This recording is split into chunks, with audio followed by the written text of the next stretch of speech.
साथियों नमस्कार। नगरीय निकाय निर्वाचन प्रक्रिया के अंतर्गत यह हमारा तीसरा वीडियो है, अर्थात पार्ट सी। इसके पहले नगरीय निकाय निर्वाचन प्रक्रिया से संबंधित पार्ट ए, जिसमें मतदान दल के बारे में और मतदान अधिकारियों के कर्तव्यों के बारे में बताया गया है। पार्ट बी में मतदान प्रक्रिया कैसे आरंभ करें और ईवीएम मशीन को मतदान से पूर्व कैसे हमें सील करना है, इसके बारे में बताया गया है। आज के वीडियो में जो कि पार्ट सी है, इसके अंतर्गत हम मतदान के दौरान आने वाली विशेष परिस्थितियों के बारे में चर्चा करेंगे।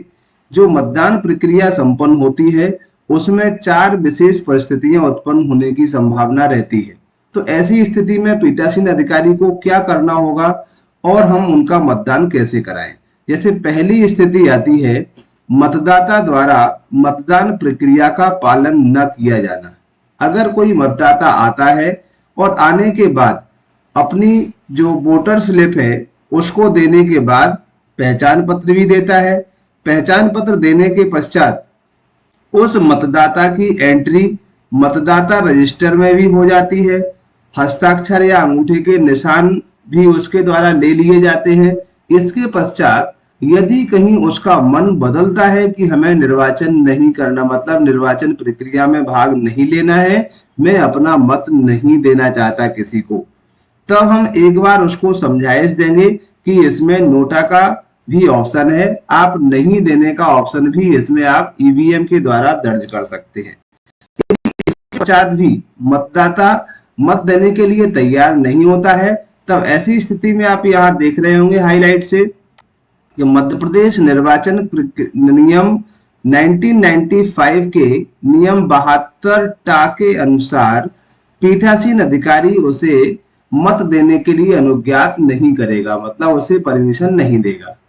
अब ऐसी स्थिति में इस मतदाता को जारी की गई मतदाता पर्ची, जो हमारा पीठासीन अधिकारी के अधीन यानी कि P2 जो है, P2 के द्वारा जो मतदाता पर्ची जारी की गई है उसे वापस ले लेगा।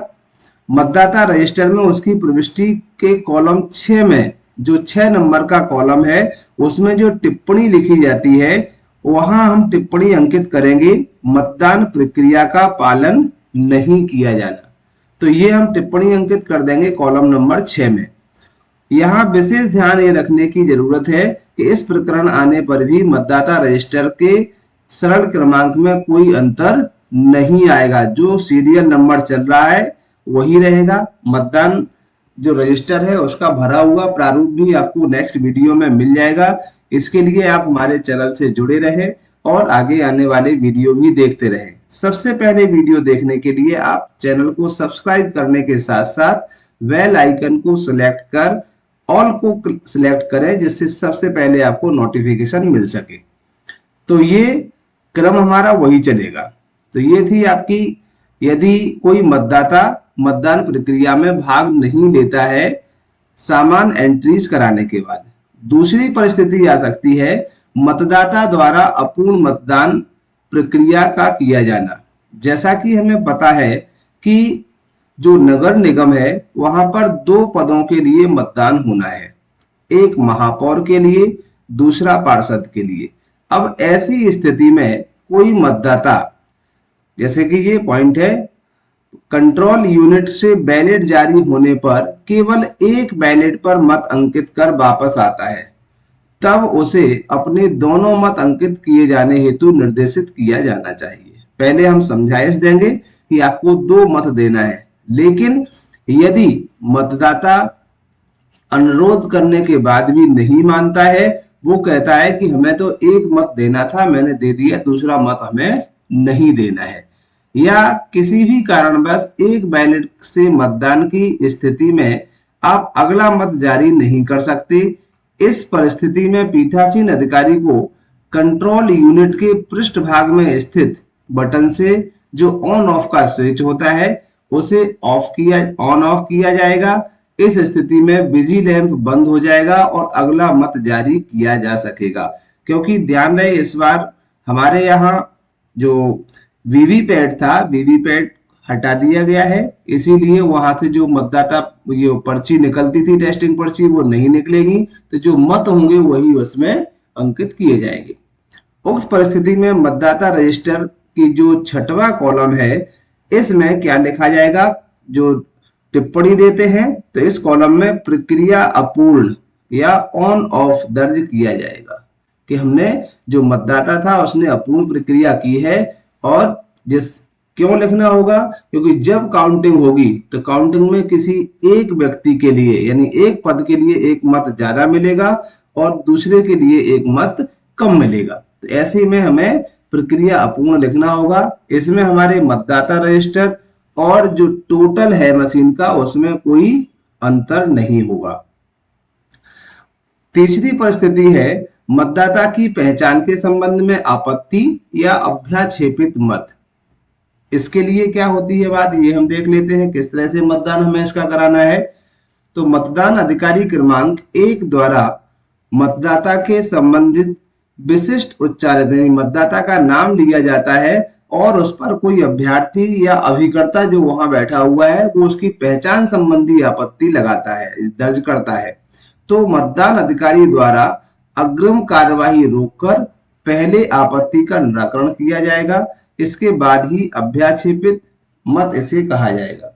यानी सबसे पहले जो आवेदन आपत्ति करता है कोई भी मतदान अभिकर्ता या एजेंट, इससे किसी व्यक्ति के मतदाता होने की संबंध में कोई आपत्ति दर्ज कराता है तो पीठासीन अधिकारी उससे 5 रुपए की रसीद कटाने के लिए कहेगा, यानी 5 रुपए का उससे रसीद काटी जाएगी, जो रसीद 2 प्रति में भरी जाएगी और एक प्रति पीठासीन अधिकारी अपने पास रखेगा, दूसरी उस व्यक्ति को देगा जिसने आपत्ति दर्ज की है। इस स्थिति में जिस व्यक्ति के संबंध में आपत्ति उठाई गई है यह एक चेतावनी दे कि यदि वह सही व्यक्ति नहीं है तो धारा 171 FIPC के तहत आपको एक दंडनीय अपराध भी घोषित किया जा सकता है। अब ऐसे मतों की जो अभ्याक्षेपित मत अगर आपकी पोलिंग पर एक से अधिक होते हैं या एक भी होता है तो आपको उसका इस तरह का एक फॉर्मेट होगा सामान्य सी जानकारी का, उसे आपको लिखना होगा, यानी इसकी हमें पूरी जानकारी भरना होगी, रिकॉर्ड हमें अभ्याक्षेपित मतों का लिखना होगा और पीठासीन अधिकारी इस पर साइन करके अपने पास इसे रख लेगा। जो बाद में लिफाफा होंगे उसमें कैसे रखे जाएंगे नेक्स्ट वीडियो में हम आपको बताएंगे। तो ये जानकारी आपको भरना है। ये रसीद का प्रारूप है, 5 रुपए की रसीद 2 प्रतियों में होगी। ये आपको जो लीफलेट मिलते हैं उसमें सारी रसीद वगैरह आपको मिलेंगी जहां से आप निकाल करके इसे भर सकते हैं। अब इसका निराकरण क्या होगा कि जब हम जो आपत्ति है, आपत्ति दर्ज करने पर हम उसके अन्य दस्तावेजों को भी और मंगाएंगे। मंगाने के बाद वहां उपलब्ध जो उपस्थित है हमारे अधिकारी या सहयोगी जैसे BLO या अन्य जो एजेंट हैं उनके द्वारा भी हम उसकी पुष्टि कराएंगे। अब यदि वो मतदाता गलत साबित होता है तब ऐसी स्थिति में हम उसके पुलिस कार्रवाई करने के लिए उस पर FIR दर्ज कराते हुए उसको पुलिस को सुपुर्द कर देंगे और मतदान प्रक्रिया आगे संचालित करेंगे। यदि उसने अपनी पहचान सिद्ध कर पाता है कि दस्तावेज सही है और आपके पोलिंग का ही वो मतदाता है तो सामान्य प्रक्रिया के तहत हम उसका मतदान कराएंगे। ये प्रक्रिया थी अभ्याक्षेपित मतों के लिए। अब आ जाती है बात निविदत मत की, जो कि इसकी परिस्थिति क्रमांक 4 है। इसमें क्या होता है कि यदि मतदाता मतदान के लिए उपस्थित होता है तब मतदान अधिकारी क्रमांक 1 पता है कि उपयुक्त नाम से इससे पूर्व में ही कोई मतदान कर चुका है, मतलब जो व्यक्ति आया है उसका वोट पहले कोई डाल चुका है। अब ऐसी स्थिति में जो वास्तविक मतदाता है वो वोट डालने के लिए कहेगा, तब हम उक्त परिस्थिति में EVM द्वारा मतदान नहीं कराएंगे। EVM द्वारा हम केवल एक ही व्यक्ति को मतदान कराएंगे। इसके पूर्व हमने जो अभी पंचायत चुनाव कराए हैं उस पंचायत चुनाव में जो आपको मतपत्र मिलता था उसकी अंतिम सीरीज से हम निविदत मतपत्र निकालते थे। लास्ट की जो सीरीज का लास्ट का नंबर होता था वो हम निवदत्त मतपत्र के रूप में प्रयुक्त करते थे। ईवीएम के साथ ऐसा नहीं होता है। ईवीएम मशीन से मतदान होने की स्थिति में निवदत्त मतपत्र हेतु आपको अलग से मतपत्र उपलब्ध कराए जाते हैं। उन्हीं में से आप किसी को भी फर्स्ट सीरियल से भी आप ले सकते हैं, किसी भी मतपत्र का आप उपयोग कर सकते हैं। और जिस तरह से हम पेटी से होने वाले मतदान की प्रक्रिया में जो घूमते तीर वाली निशान की सील होती है उससे मत अंकित करने के लिए कहेंगे और उसके मतपत्र के प्रतिपूर्ण पर उसकी प्रविष्टि की जाएगी। इसका हमें 14 जो मतदाता रजिस्टर है उसमें एंट्री नहीं करना है और सामान्य मतदाता के संदर्भ में जो की गई है वो सारी एंट्रीज की जाएंगी और इनकी जो मतपत्र है उस मतपत्र को हम निवदत्त मतपत्र का जो लिफाफा होता है उस निवदत्त मतपत्र के लिफाफा में इसको डालेंगे और आगे काउंटिंग कर जो सामग्री हमारी जमा होती है वहां जमा हो जाएगी। इनको गिनती करने और न करने यानी काउंटिंग में इसे सम्मिलित करने और सम्मिलित न करने का निर्णय जोनल या जो हमारे आरओ होते हैं उनका रहता है वो आगे। तो ये निवदत्त मत पत्रों की सूची है कि कितने आपकी पोलिंग पर निवदत्त मत पड़े हैं उनकी इस फॉर्मेट पर सूची बनाना होती है। जैसे मतदाता का नाम, ग्राम पंचायत का नाम जो है, मतदाता का अनुक्रमांक, जो निवदत्त मत डाला है जिस व्यक्ति ने उसका अनुक्रमांक भी आपको यहाँ पर लिखना है, मतदाता का पता, निवदत्त मतपत्र का क्रमांक, जो हमने मतपत्र दिया है उसका सीरियल नंबर यहाँ लिखना है, व्यक्ति को जिसने मत डाल दिया है जारी किए गए मतपत्र का क्रमांक, मत निवदत्त करने वाले व्यक्ति के हस्ताक्षर या अंगूठे के निशान हमें यहाँ ले लेना है जो मतदाता आया हुआ है। तो ये हम फॉर्मेट इसका भर लेंगे। जितने भी व्यक्ति हमारे यहाँ इस तरह की प्रक्रिया से गुजरते हैं उसका पूरा ब्यौरा इस पर रहेगा। सीरियल को हम आगे और बढ़ा लेंगे अगर ज्यादा की स्थिति आती है तो।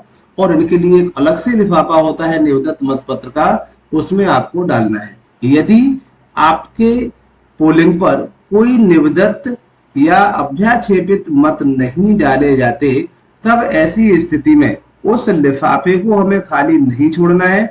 उसमें हम चाहें तो यही प्रपत्र या सादा कागज पर निरंक लिख करके उस लिफाफे के अंदर रखेंगे और सील पैक करके हम सामग्री जमा होने वाले काउंटर पर जमा करेंगे।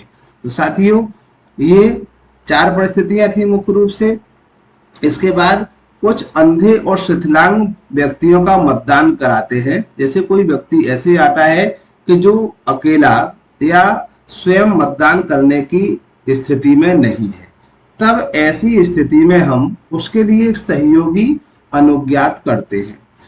इसमें हम जो सहयोग दे रहा है यानी साथ में जा रहा है व्यक्ति, उसका पूरा नाम और पता लिखेंगे।